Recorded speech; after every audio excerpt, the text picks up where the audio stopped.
Thank you, Mr. Speaker, and I'm honored to be allowed to speak today on the proposal, the motion before us, to extend the mission in Iraq and to expand it into Syria and to conduct it over the next 12 months. I want to start by saying that I appreciate your words, Mr. Speaker, the disrespect and the heckling on both sides of this House and the allowing this discussion to fall into the disrespectful patterns that we see in question period certainly be unfortunate. We are talking about sending Canadian forces for another 12 months into an even more dangerous mission. We should be able to discuss it like grown-ups on both sides of this House in a respectful debate, a serious debate, which will allow Canadians to help form their own opinions about what Canada should do. I don't think anyone in this place believes that Canada should do nothing. I don't think anyone in this place underestimates the threat that is ISIL or ISIS. Both names are used, but the Islamic State of Levant is another and more dangerous force in many ways than what we've seen before. They claim to have the ability to set up their own perimeters, their own sovereignty, their own caliphate. They've shown themselves to be excessively brutal, sadistic, and to shock the conscience of the world. They are practicing a 9th century extremist interpretation of Islam, and they represent a quite dangerous force. I don't think anyone around this House of Commons would deny that.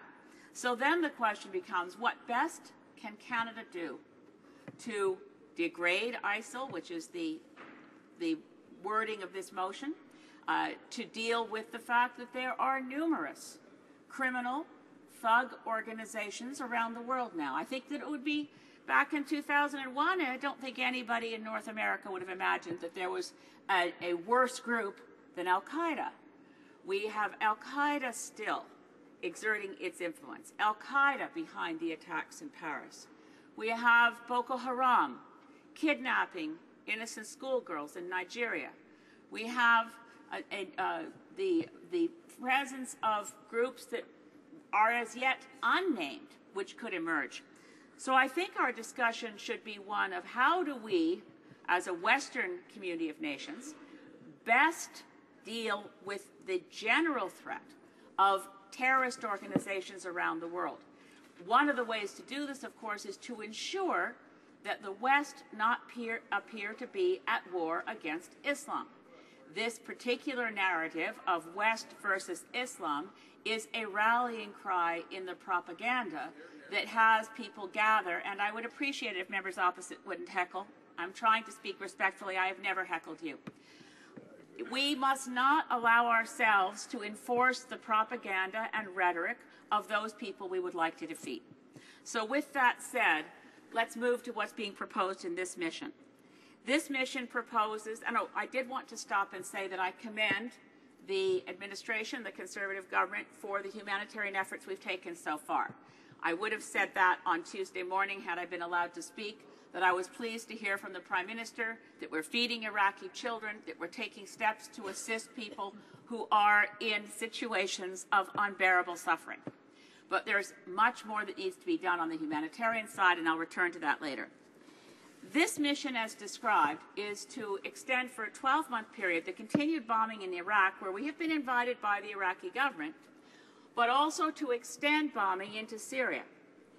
I'd like to spend a lot of my time this morning, in that I don't have much time, on the question of what this mission will do in Syria and how absolutely fraught with peril that is.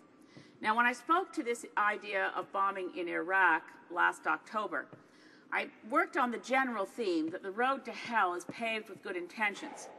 Canada tends to be a country of great intentions, and certainly I don't take away any of the intentions of the Conservative government on this issue. But we had good intentions when we went into Libya. We had good intentions when we said that we were there under the doctrine of responsibility to protect the civilian population of Libya against a brutal dictator in Muammar Gaddafi. We then switched our purpose and said, no, we're not actually here for responsibility to protect. We won't accept a ceasefire proposal. We won't move to peace talks as long as Muammar Gaddafi is in charge. And I remembered what John Baird said. I can use his name since he's left this place. John Baird said, well, we may not know who will replace Gaddafi, but we can be sure of one thing. It can't be worse than Gaddafi. And in so doing, we missed our chance. That's why I voted against. I was the only member of parliament to vote against continued bombardment of Libya. I voted against it because I knew the rebel forces that we were embracing as the legitimate government of Libya included al-Qaeda forces. It seemed all too inevitable to me that the warehouses full of weapons that were held by Muammar Gaddafi in Libya would fall into the hands of extremists and terrorists, and in fact, those weapons have now been traced to the hands of ISIS. So we went into Libya, and I don't think there's any question we made things much, much worse. And I think equally there's no question that our intentions were good. So let's look at Syria. We've ignored the suffering in Syria far too long. We've allowed a brutal butcher, Bashar al-Assad, to murder his own people. We've been allowing this for years. For 4 years, since Arab Spring in 2011, we've turned a blind eye to the cries for help from the rebel forces of Syria and those who want to get rid of Bashar al-Assad. There are now 4 million Syrian refugees. Over 220,000 people have been killed in Syria by Bashar al-Assad. That's the most recent estimate. Now, why didn't we go into Syria? We had the permission of the Security Council to go into Libya under the permission of responsibility to protect. And when we shifted our mission from responsibility to protect to regime change, we forever lost the ability to get the support of Russia and China to use responsibility to protect, to go into Syria to protect civilians there. So I wouldn't blame neighboring countries suffering under the burden of trying to take care of 4 million refugees.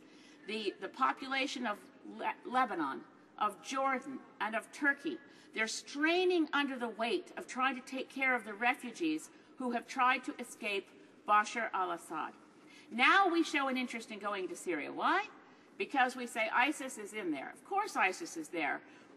A few years back we saw U.S. Republicans posing with ISIS fighters because they were the good guys, because they were rebel forces against Bashar al-Assad. Now that we know that the ISIS forces, we believe, represent a threat around the world, now we're interested in Syria. Now we're going to go in without any legal sanction, without any international law on our side. We're going to have to hope that Bashar al-Assad regards our efforts as somehow friendly to him, or we could have Syrians shooting down Canadian planes. We now know the Minister of Defense, I accept his word on this, that ISIS fighters don't have anti-aircraft missiles. Do Syrian government forces have anti-aircraft missiles? They just shot down a U.S. drone. We know we don't want to ask Bashar al-Assad for his permission, because then it will make it completely transparent that the net effect of our first efforts to engage ourselves in the crisis that is the civil war in Syria will be inevitably to assist Bashar al-Assad.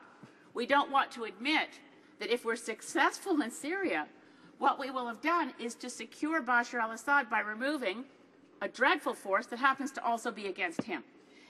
As I describe this, I hope that anyone can see, whether watching from home or in this chamber, that what faces us in Syria is, at a minimum, messy. It's conflicted. The opportunities for things to go wrong are almost infinite. We'll be sending Canadian fighter planes to a more remote distance without the support of the government of the region, as we have currently in Iraq, and we'll be doing so in a war zone which is fraught with sectarian violence. We know that Bashar al-Assad is supported by Hezbollah and by Iran. We know that the rebel forces include some who are legitimately seeking a democratic transition, but we've stood on the sidelines of butchery in Syria. And now, clothed in moral rectitude, we think we can go in and bomb Syria and nothing will go wrong. Mr. Speaker, the best way to defeat terrorism in this region, and I go to the words of the UN Secretary General Ban Ki-moon, the best way and the biggest threat, as he put it, to terrorism isn't from missiles. It's from a strategy of political inclusion. We should be doing much, much more to get the countries in that region, themselves threatened by ISIS, to take on the ISIS threat. We should do much, much more than we're now doing, and I admit, and I congratulate the existing humanitarian efforts. But much more needs to be done for the 4 million Syrian refugees. Much more needs to be done to stem the flow of weapons to ISIS, and much more needs to be done to stem the flow of money to these terrorist groups. And we should, as a community of nations, taking the threat of terrorism seriously, work to end the threat of Boko Haram, Al-Qaeda, ISIS, and groups of criminal thug organizations as yet unnamed. This mission does not do that.